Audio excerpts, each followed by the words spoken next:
शैलपुत्र्यै नमः।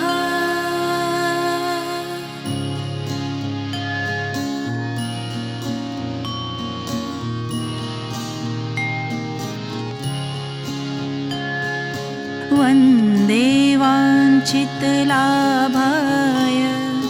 चन्द्रार्धकृतशेखरां वृखारूढां शूलधरां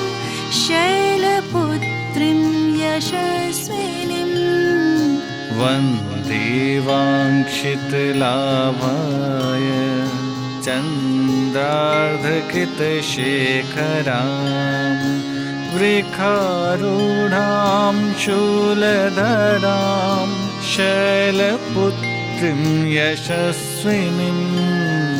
वन्दे वाञ्छितलाभाय चन्द्रार्धकृतशेखरां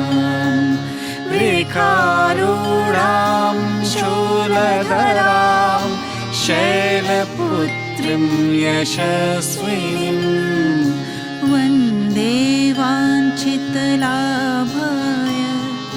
चन्द्रार्धकृतशेखरां वृखारूढां शूलधरां शैलपुत्रीं यशस्विनीम्।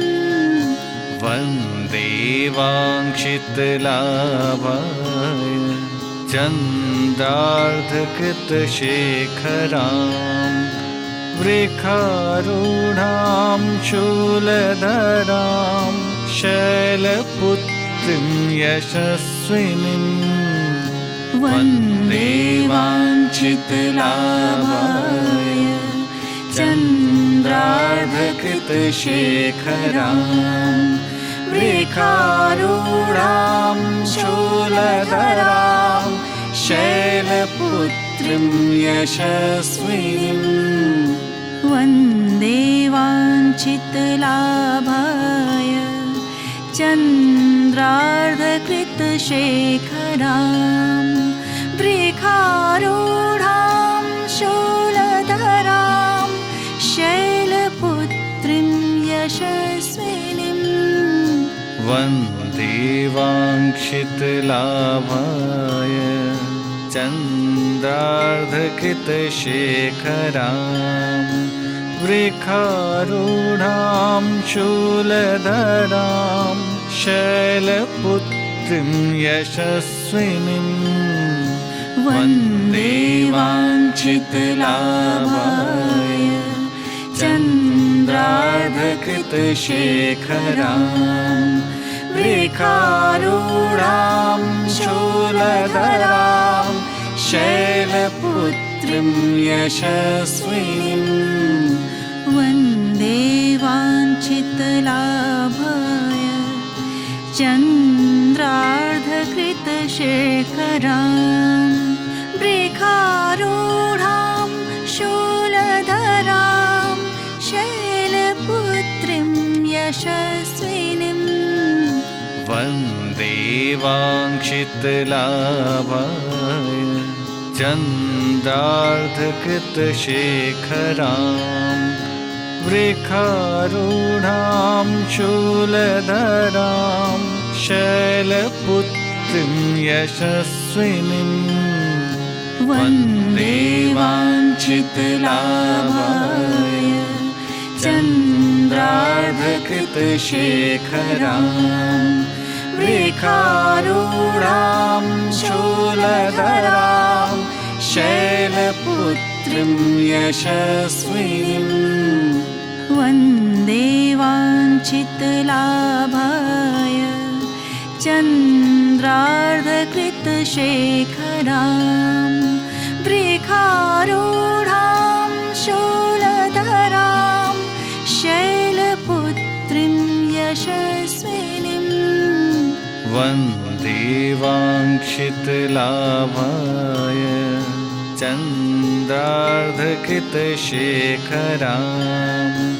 वृखारूढां शूलधरां शैलपुत्रीं यशस्विनीम्।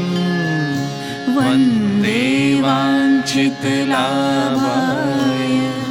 चन्द्रार्धकृतशेखरां वृखारूढां शूलधरां शैलपुत्रीं यशस्विनीं वन्दे वाञ्छितलाभाय चन्द्रार्धकृतशेखरां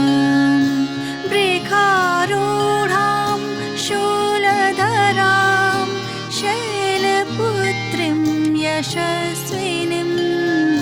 वन्दे वाञ्छितलाभाय चन्द्रार्धकृतशेखरां वृखारूढां शूलधरां शैलपुत्रीं यशस्विनीं वन्दे वाञ्छितलाभाय चन्द्रार्धकृतशेखरां वृखारूढां शूलधरां शैलपुत्रीं यशस्विनीं वन्दे वाञ्छितलाभाय चन्द्रार्धकृतशेखरां वृखारूढां शूलधरां शैलपुत्रीं यशस्विनीं वन्दे वाञ्छितलाभाय चन्द्रार्धकृतशेखरां वृखारूढां शूलधरां शैलपुत्रीं यशस्विनीं वन्दे वाञ्छितलाभाय चन्द्रार्धकृतशेखरां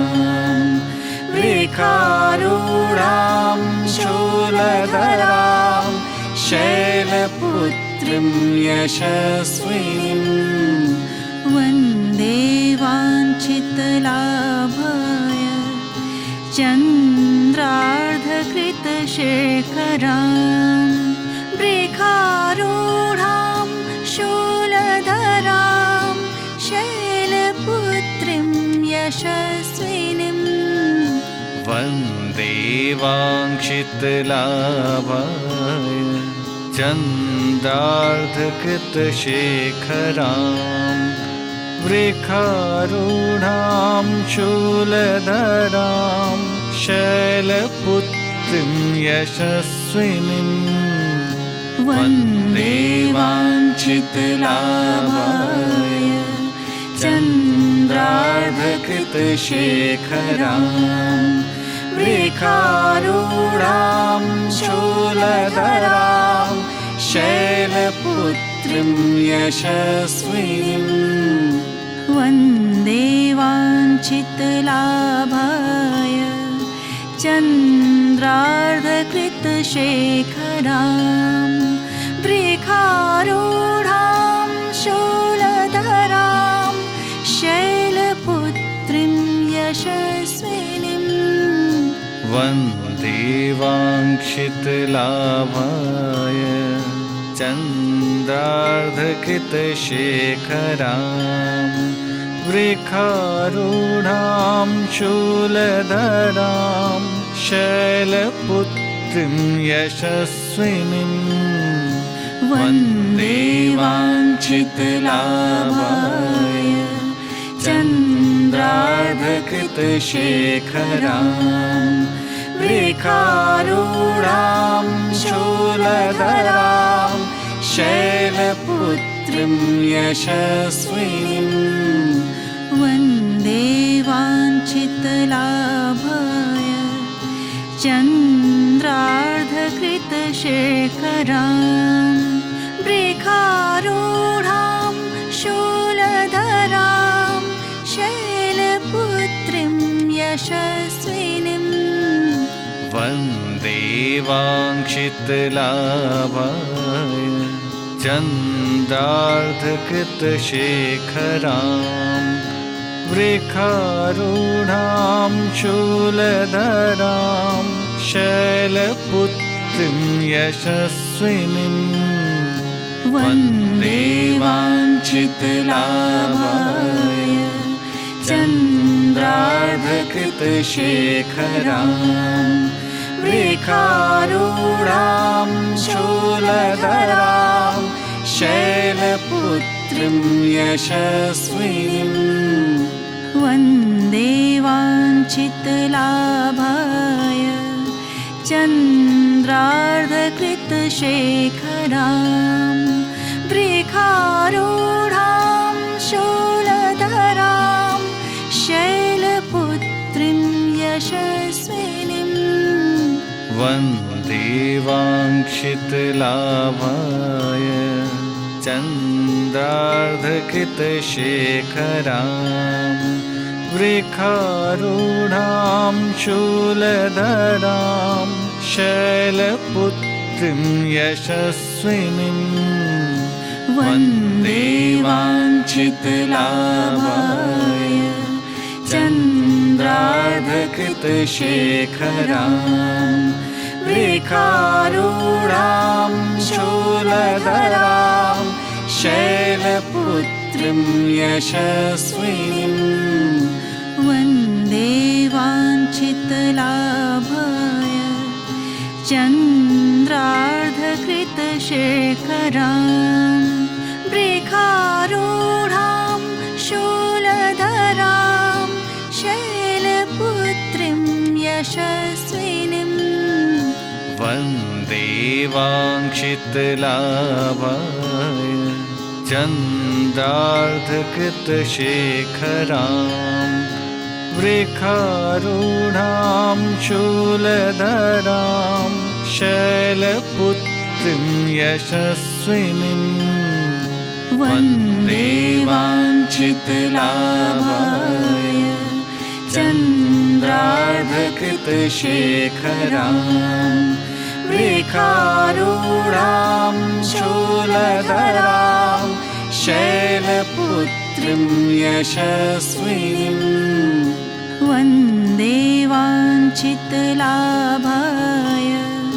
चन्द्रार्धकृतशेखरां वृखारूढां शूलधरां शैलपुत्रीं यशस्विनीं वन्दे वाञ्छितलाभाय चन्द्रार्धकृतशेखरां वृखारूढां शूलधरां शैलपुत्रीं यशस्विनीं वन्दे वाञ्छितलाभाय चन्द्रार्धकृतशेखरां वृखारूढां शूलधरां शैलपुत्रीं यशस्विनीं वन्दे वाञ्छितलाभाय चन्द्रार्धकृतशेखरां वृखारूढां शूलधरां शैलपुत्रीं यशस्विनीं वन्दे वाञ्छितलाभाय चन्द्रार्धकृतशेखरां वृखारूढां शूलधरां शैलपुत्रीं यशस्विनीं वन्दे वाञ्छितलाभाय चन्द्रार्धकृतशेखरां वृखारूढां शूलधरां शैलपुत्रीं यशस्विनीं वन्दे वाञ्छितलाभाय चन्द्रार्धकृतशेखरां वृखारूढां शूलधरां शैलपुत्रीं यशस्विनीं वन्दे वाञ्छितलाभाय चन्द्रार्धकृतशेखरां वृखारूढां शूलधरां शैलपुत्रीं यशस्विनीं वन्दे वाञ्छितलाभाय चन्द्रार्धकृतशेखरां वृखारूढां शूलधरां शैलपुत्रीं यशस्विनीं वन्दे वाञ्छितलाभाय चन्द्रार्धकृतशेखरां वृखारूढां शूलधरां शैलपुत्रीं यशस्विनीं वन्दे वाञ्छितलाभाय चन्द्रार्धकृतशेखरां वृखारूढां शूलधरां शैलपुत्रीं यशस्विनीं वन्दे वाञ्छितलाभाय चन्द्रार्धकृतशेखरां वृखारूढां शूलधरां शैलपुत्रीं यशस्विनीं वन्दे वाञ्छितलाभाय चन्द्रार्धकृतशेखरां वृखारूढां शूलधरां शैलपुत्रीं यशस्विनीं वन्दे वाञ्छितलाभाय चन्द्रार्धकृतशेखरां वृखारूढां शूलधरां शैलपुत्रीं यशस्विनीं वन्दे वाञ्छितलाभाय चन्द्रार्धकृतशेखरां वृखारूढां शूलधरां शैलपुत्रीं यशस्विनीं वन्दे वाञ्छितलाभाय चन्द्रार्धकृतशेखरां वृखारूढां शूलधरां शैलपुत्रीं यशस्विनीं वन्दे वाञ्छितलाभाय चन्द्रार्धकृतशेखरां वृखारूढां शूलधरां शैलपुत्रीं यशस्विनीं वन्दे वाञ्छितलाभाय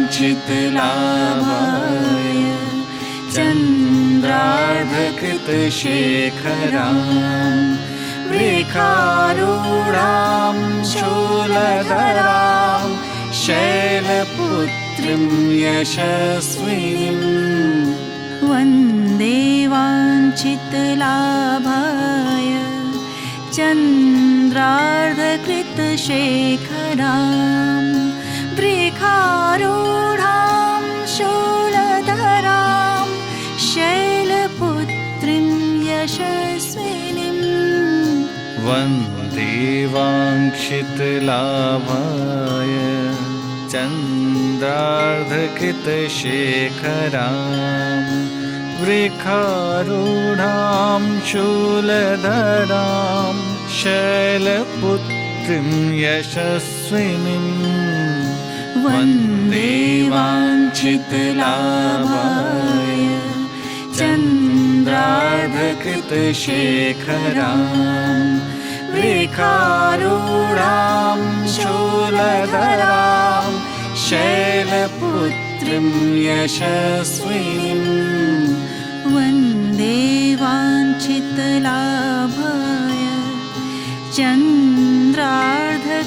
चन्द्रार्धकृतशेखरां वृखारूढां शूलधरां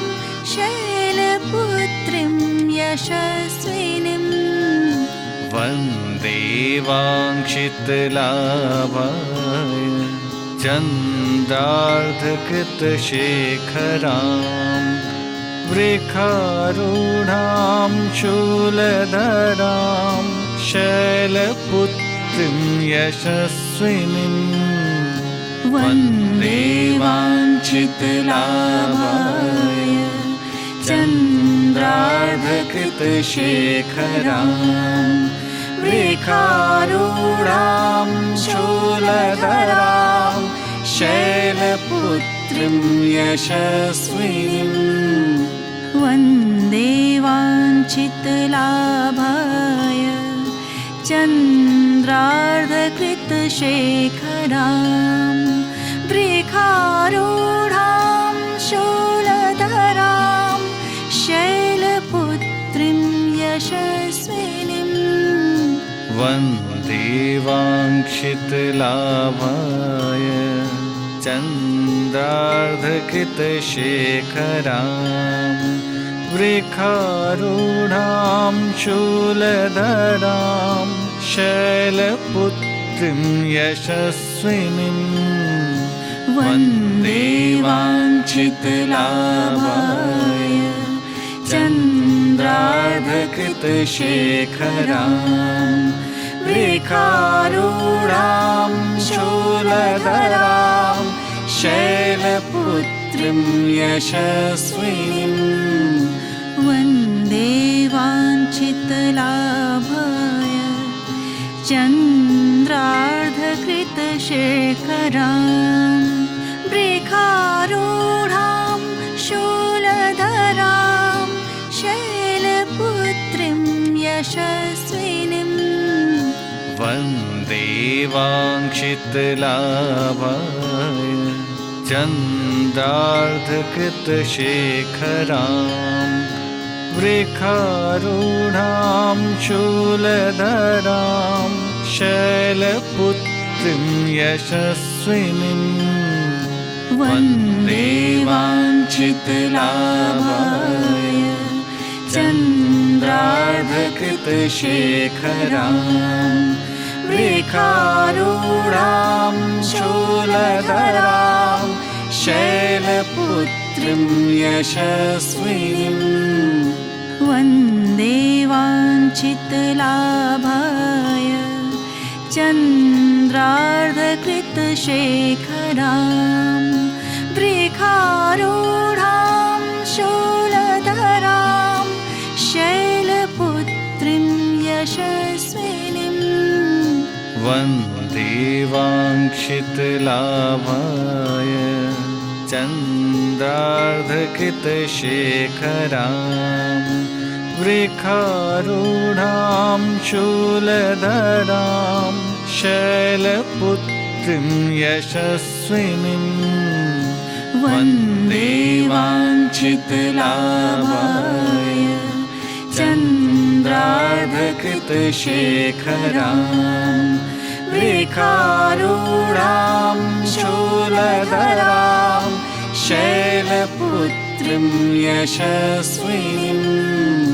वन्दे वाञ्छितलाभाय चन्द्रार्धकृतशेखरां वृखारूढां शूलधरां शैलपुत्रीं यशस्विनीं वन्दे वाञ्छितलाभाय चन्द्रार्धकृतशेखरां वृखारूढां शूलधरां शैलपुत्रीं यशस्विनीं वन्दे वाञ्छितलाभाय चन्द्रार्धकृतशेखरां वृखारूढां शूलधरां शैलपुत्रीं यशस्विनीं वन्दे वाञ्छितलाभाय चन्द्रार्धकृतशेखरां वृखारूढां शूलधरां शैलपुत्रीं यशस्विनीं वन्दे वाञ्छितलाभाय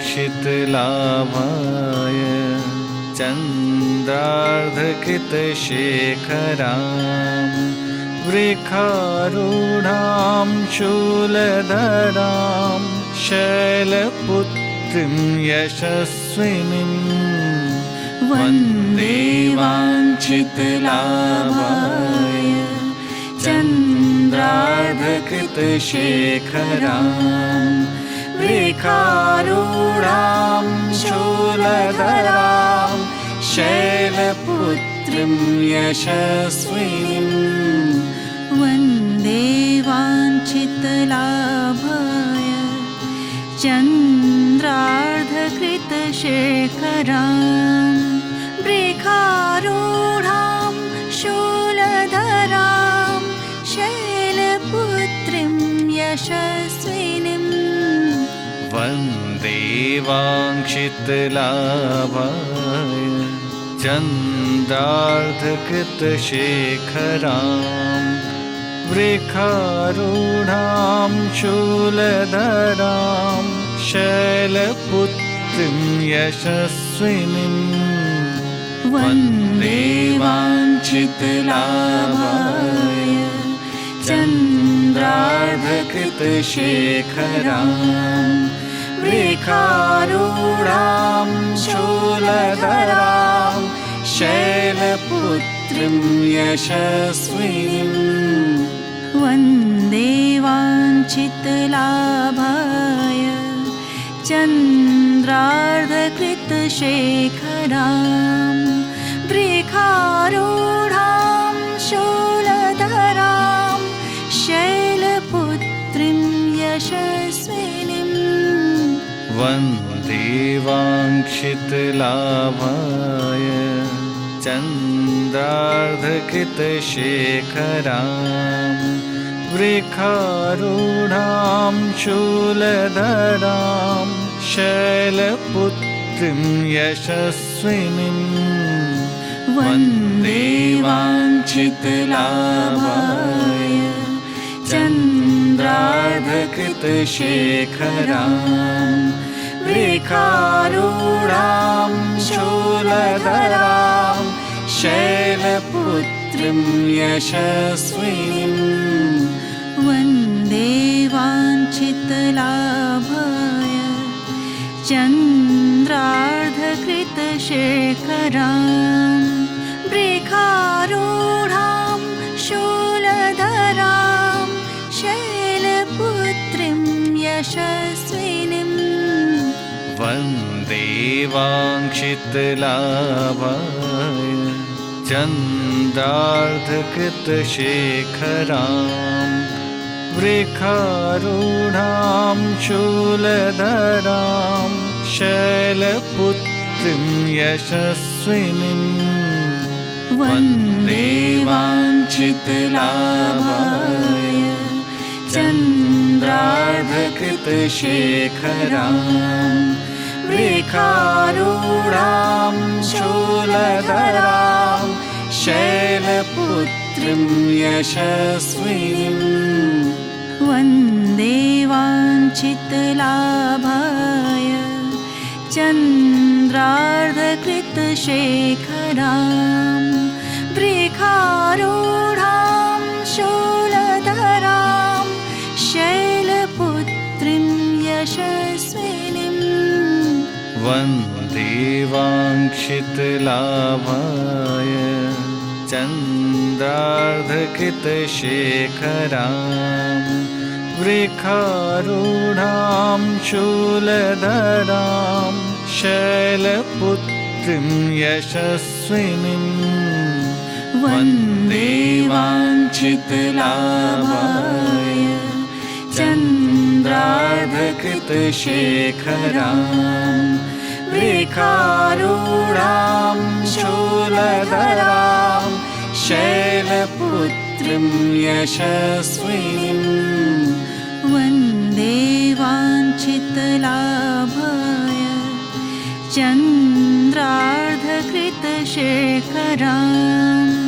वृखारूढां शूलधरां शैलपुत्रीं यशस्विनीं देवाङ्क्षितलाभाय चन्द्रार्धकृतशेखरां वृखारूढां शूलधरां शैलपुत्रीं यशस्विनीं वन्दे वाञ्छितलाभाय चन्द्रार्धकृतशेखरां वृखारूढां शूलधरां शैलपुत्रीं यशस्विनीं वन्दे वाञ्छितलाभाय चन्द्रार्धकृतशेखरां वृखारूढां शूलधरां शैलपुत्रीं यशस्विनीं वन्दे वाञ्छितलाभाय चन्द्रार्धकृतशेखरां वृखारूढां शूलधरां शैलपुत्रीं यशस्विनीं वन्दे वाञ्छितलाभाय चन्द्रार्धकृतशेखरां वृखारूढां शूलधरां शैलपुत्रीं यशस्विनीं वन्दे वाञ्छितलाभाय चन्द्रार्धकृतशेखरां वृखारूढां शूलधरां शैलपुत्रीं यशस्विनीं वन्दे वाञ्छितलाभाय चन्द्रार्धकृतशेखरां वृखारूढां शूलधरां शैलपुत्रीं यशस्विनीं वन्दे वाञ्छितलाभाय चन्द्रार्धकृतशेखरां वृखारूढां शूलधरां शैलपुत्रीं यशस्विनीं वन्दे वाञ्छितलाभाय चन्द्रार्धकृतशेखरां वृखारूढां शूलधरां शैलपुत्रीं यशस्विनीं वन्दे वाञ्छितलाभाय चन्द्रार्धकृतशेखरां वृखारूढां शूलधरां शैलपुत्रीं यशस्विनीं वन्दे वाञ्छितलाभाय चन्द्रार्धकृतशेखरां वृखारूढां शूलधरां शैलपुत्रीं यशस्विनीं वन्दे वाञ्छितलाभाय चन्द्रार्धकृतशेखरां वृखारूढां शूलधरां शैलपुत्रीं यशस्विनीं वन्दे वाञ्छितलाभाय चन्द्रार्धकृतशेखरां वृखारूढां शूलधरां शैलपुत्रीं यशस्विनीं वन्दे वाञ्छितलाभाय चन्द्रार्धकृतशेखरां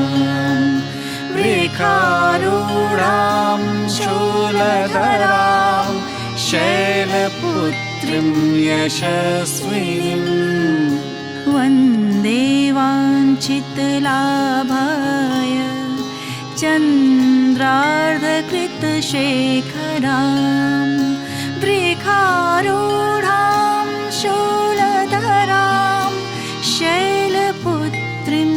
यशस्विनीं वन्दे वाञ्छितलाभाय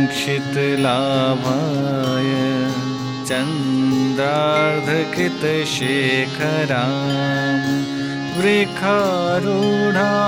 शूलधरां शैलपुत्रीं यशस्विनीं वन्दे वाञ्छितलाभाय चन्द्रार्धकृतशेखरां वृखारूढां शूलधरां शैलपुत्रीं यशस्विनीं वन्दे वाञ्छितलाभाय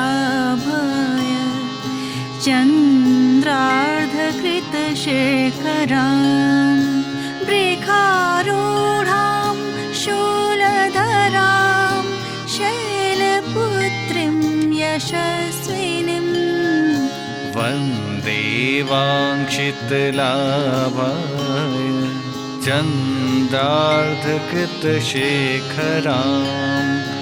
वृखारूढां शूलधरां शैलपुत्रीं यशस्विनीं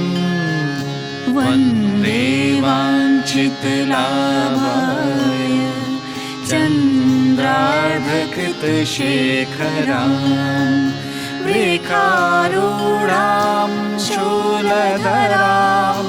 शैलपुत्रीं यशस्विनीं